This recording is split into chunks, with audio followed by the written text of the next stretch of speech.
Big Rouge. Oh, Anana Lobi. Oh, ya Kolanda, Mibeko Nangata préféré dans la famille politique na ye, Combo na ye, Big Rouge. État de droit et ça pour ça là.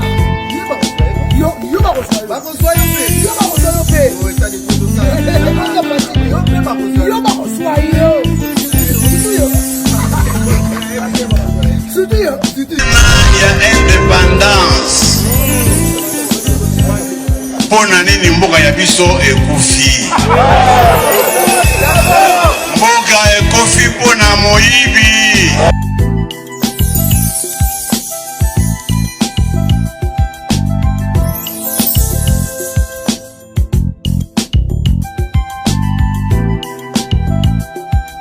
Plan biso yoke loko ya mwana.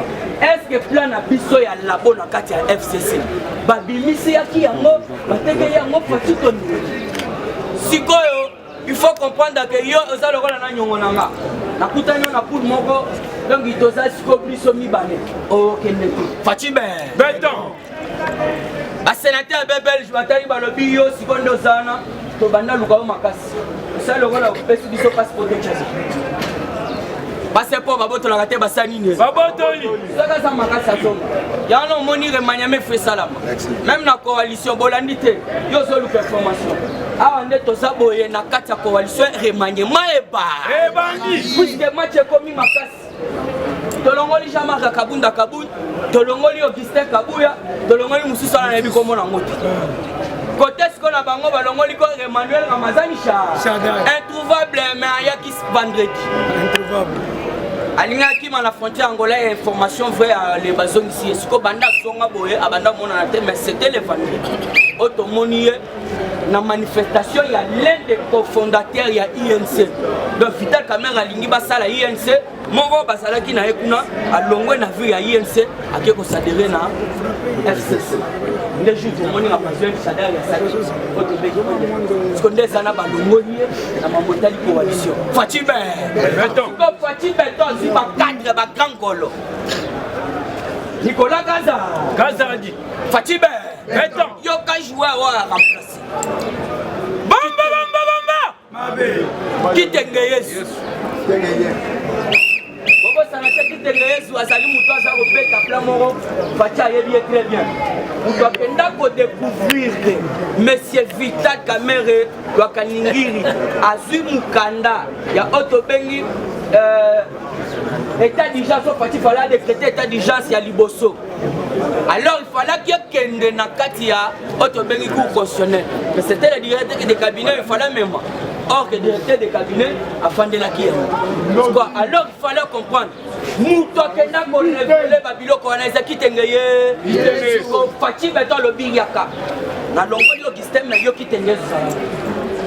Parce qu'on a ngam na bango au mona basu ya Zaria Subewa. Ndo. Ko baba nda procès na jour na bisa bino azui yaya na ya commissaire grand chef de place ba ibale. Et pour votre information jour wana exact c'était certain samedi. Makangi citerne. Alors les kima ba citerne wana baka wana citerne ya essence ya carburant. Fatibe. Bakangi yango minéraux belé. Il fallait que kende soki na Rwanda. Skondenge sana bakangaki yango. Il y a une information balobi nos forces de sécurité ont intercepté un camion de citernes à essence rempli de minéraux à destination du Rwanda. Dans les années yo santira que non on est à couper ya carburant ba auto somba carburant on a kati kuna ma portant iranien ebele so bakanga ki yango to fallait dévier na Goma. En tout cas, tu peux citer chez moi, tu peux faire kitoko. Minéraux belé. Tu peux faire un autre qui te bâtit simbo mon akati avant. Tu l'as récupéré. En désordre. Bamba. La mère Mende a outil qu'on dévalé, qu'on plombe et outil les gars. Puisque Kanambe a ébissé, il faut pas soutenir le juge Nabango au bassin de l'eau. Fatibé. Béton. Bis. La mère Mende. Oui. A outil qu'on dévalé, il y a une information et la possession de Bisso Balobi. La mère Mende au cœur d'un grand scandale autour d'une conversation téléphonique. Très dangereuse contre le pouvoir en place.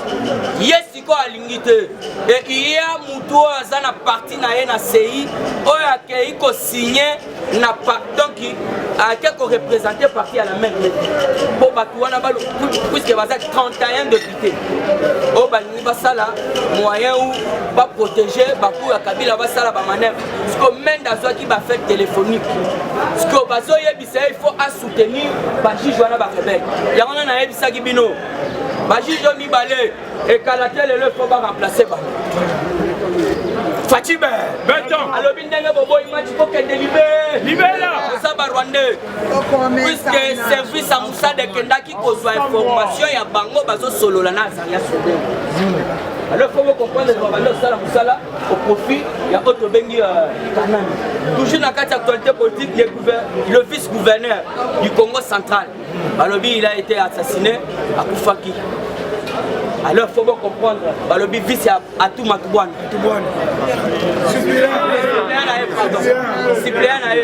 C'est ça le mot que j'ai cherché. Suppléant, donc en tout cas il faut comprendre que ça cabane.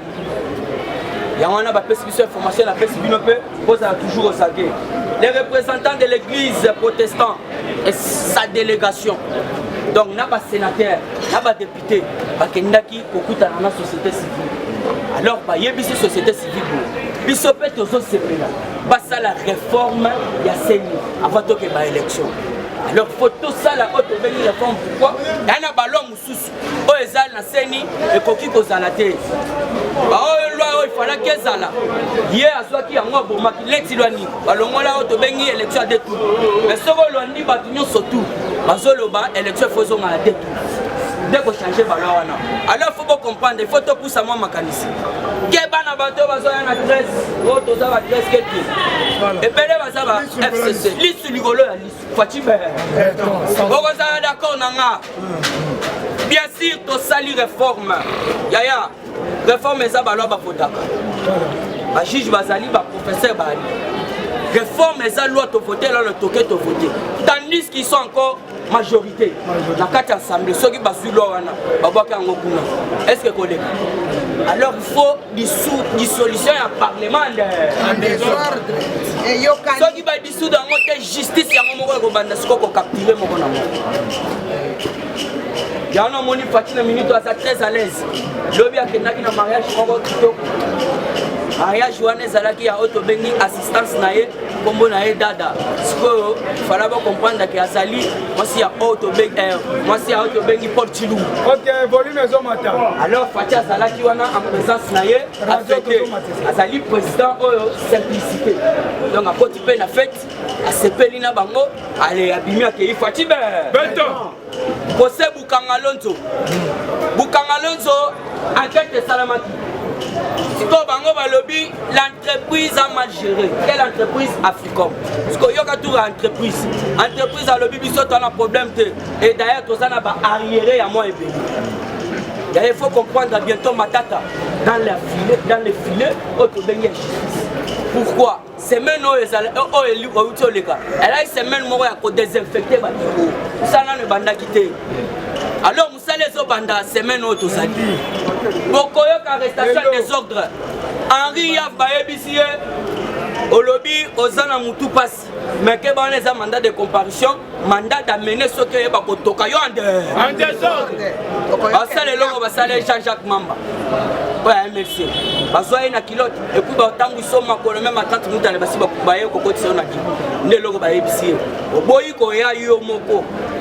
Puisque bobo sanate, l'état zana auto bengi makokinyo sotu.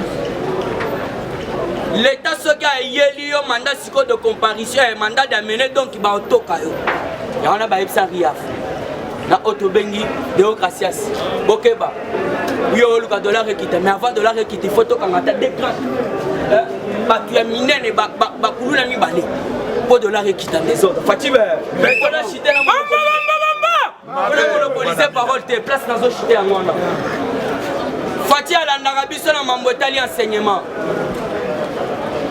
Ne Willy Bakonga azwa ki bana nkasi bana noko akomisango ba nouveau unité.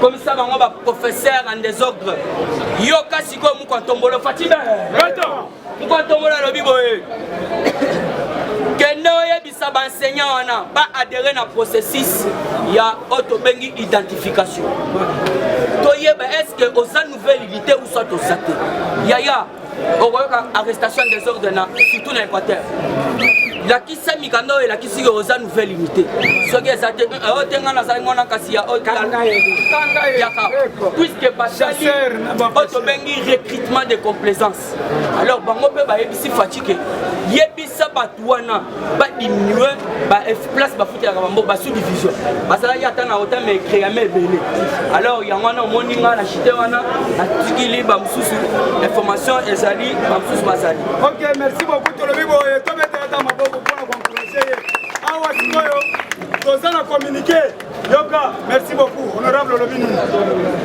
Merci IDPS viva viva.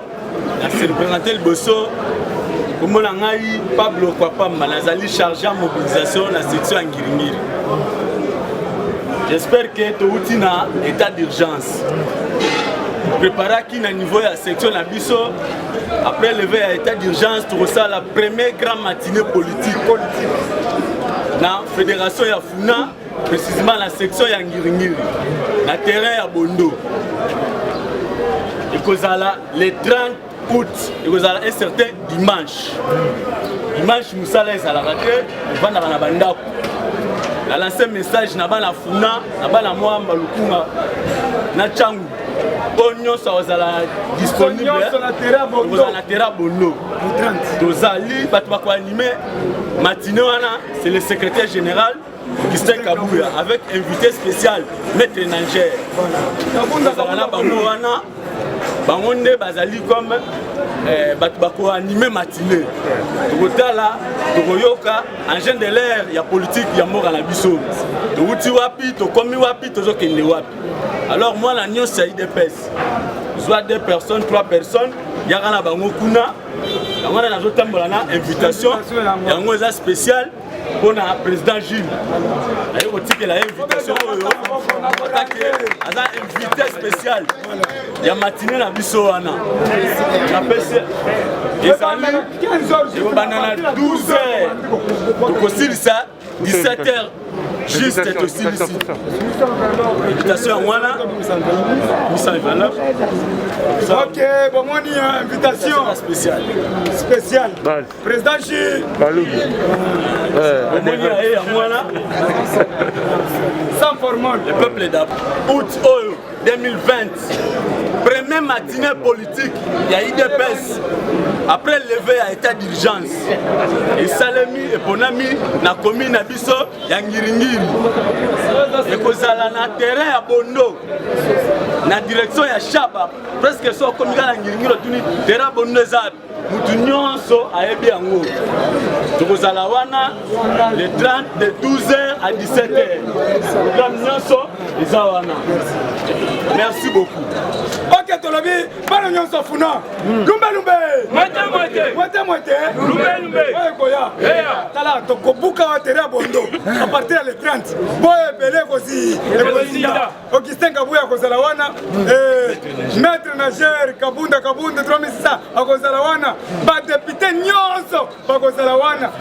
Ba invité nyonso. Na Ranger président Gilles, président Jacob Kabeya, président Neville Lunga. Et ça c'est ngote. Esengo. Parce que maman à Toronto azoluka yo. Le véritable parti du peuple congolais. Allez-y, le véritable parti du peuple congolais.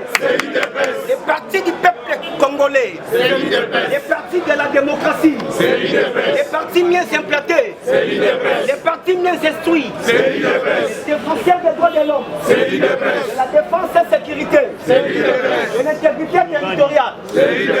Merci en tout cas, bon début de la semaine. Vraiment.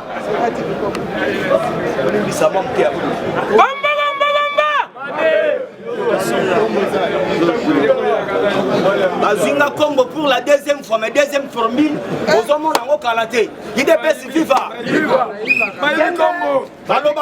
Et en français, on ne peut pas compter le présent sans se rendre compte du passé. Si ndenge to comme lelo boy. Lelo lundi. D'abord on a souhaité une bon début de la semaine. Merci. Le samedi, ils ont dit le 15 août 2020. Ok.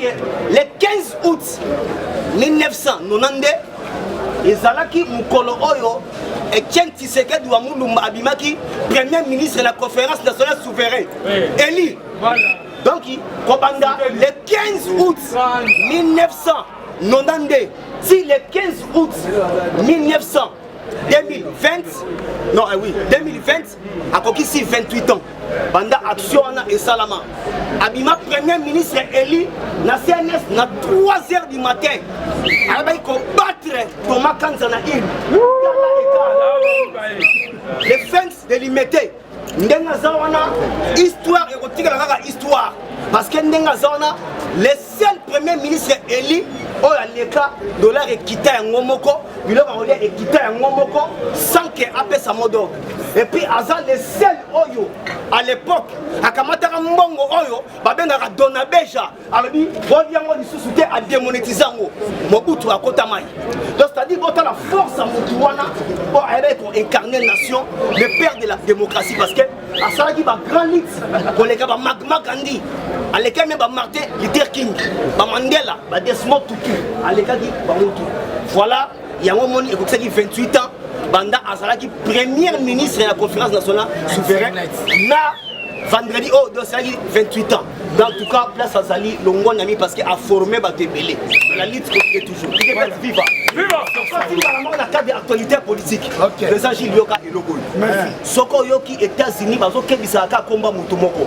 parce que tant babi États-Unis FBI basana service à Mossad dans ma chif Soko moni États-Unis a kebisaka mutumoko tuna mutangonani François B Soko moni kombo wana et trop c'est qu'il y a un problème a remarqué boy ana mwana nemoko ya mubali aotambula na mallette ya mbongo donc osala batapage moko donc ezala ba euro na ba dollar donc mwana moko ya mobali donc sikoyo babiloko tokangeli masaro donc babiloko kamere basali na masaro sikoyo babi me ebele ya mbongo wana ebuteli wa wapi bamba non état de droit et l'équipe dictature n'a pas bon sikoyo François ya mwana na yo na mallette ya mbongo et puis ba euro héros, plein de zéros et puis les dollars américains. Donc on fait la tapage dans la ville de Kinshasa. Et puis déjà, États-Unis a dit que non, déjà, vous êtes déjà pointé. Alors soit on y service à Mossad, déjà, Keba Moutouana, moi n'en ai pas ça donc tapage, il faut faire attention. Il dépasse viva. Viva. Quand vous dites que ça va bien, Kabila a l'équipe 18 ans à tout le monde a un niveau de diplomatie, il y a volonté. Il est FIFA. Chef de l'État a été dans le campus. Mais si tu as un lingala ya kisasa. Mais si tu as un vrai lingala ba master ndeni. Vous savez bakama babi mbala liboso chef de l'État a la biso tina kati awa asona fara bona biso. Babi nan tozo mutu ya boité et na Congo.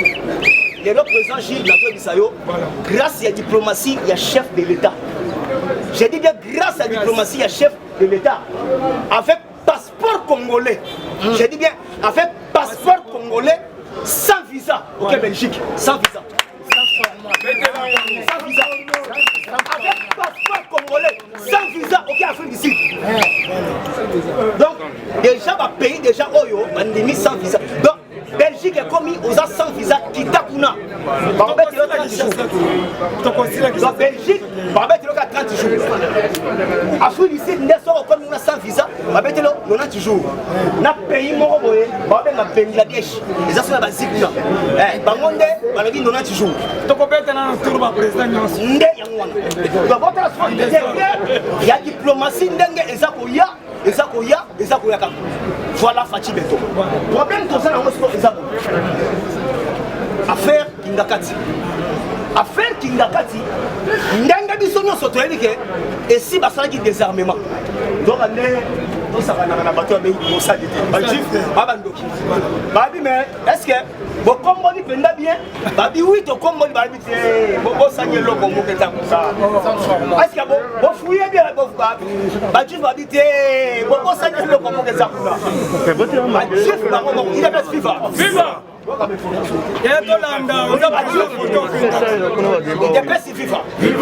bajuif bango moko bakiti sur le terrain les angiles babimisi 4 missiles na sa mabele 4 missiles donc bajuif babi missile oyo eya na capacité ekokwesa gombe mobimba moko soye aki na okadri donc bajuif babi donc azwaki yango sesir na Corée du Nord donc mbala moko babimisi bamisile wana bamema vers Gabon donc efana nango kuna donc c'est-à-dire bajuif babi donc kebeke eloko moko etikali bokomona yango te fo biso moko kaka etomona yango ntango chef de l'état ayoki ke babimisi babiloko ndenge na bino service ya Mossad eza fait yango boyoki chef de l'état asali voyage moko en katimini asakendaki azongi ake inikima kopesa dime mpona bakongole nyonso ya Israel itapesi viva ntango apesi dime wana kuna ntango apesi dime wana kuna yango moni bapaster awa bavi jalousie oye boni alekebela tele parce que fo ebanani kuna nsima toye awa parce que wana baza peuple moko yango itapesi viva toujours na cadre d'actualité politique affaire Dambo Mamba président Gilles eloko pena baniemeli bien penda voilà ntango akomi Belgique déjà muto asalaki plainte belge ngela muto afundela déjà afundiye mpona problème moko boye batortiraki awa voilà na époque ya Alexis Dambo Mamba sikoyo ntango police belge bayebisi non monsieur on a un problème mon erreur grave ya salaki président Nzoka nde azaka belge abimisi na passeport belge abimisi na passeport belge ça va lokola yo penda oza belge tokandi yo penda lezi sikoyo comme ça de retraiter makambo entre nous les belges asali lettre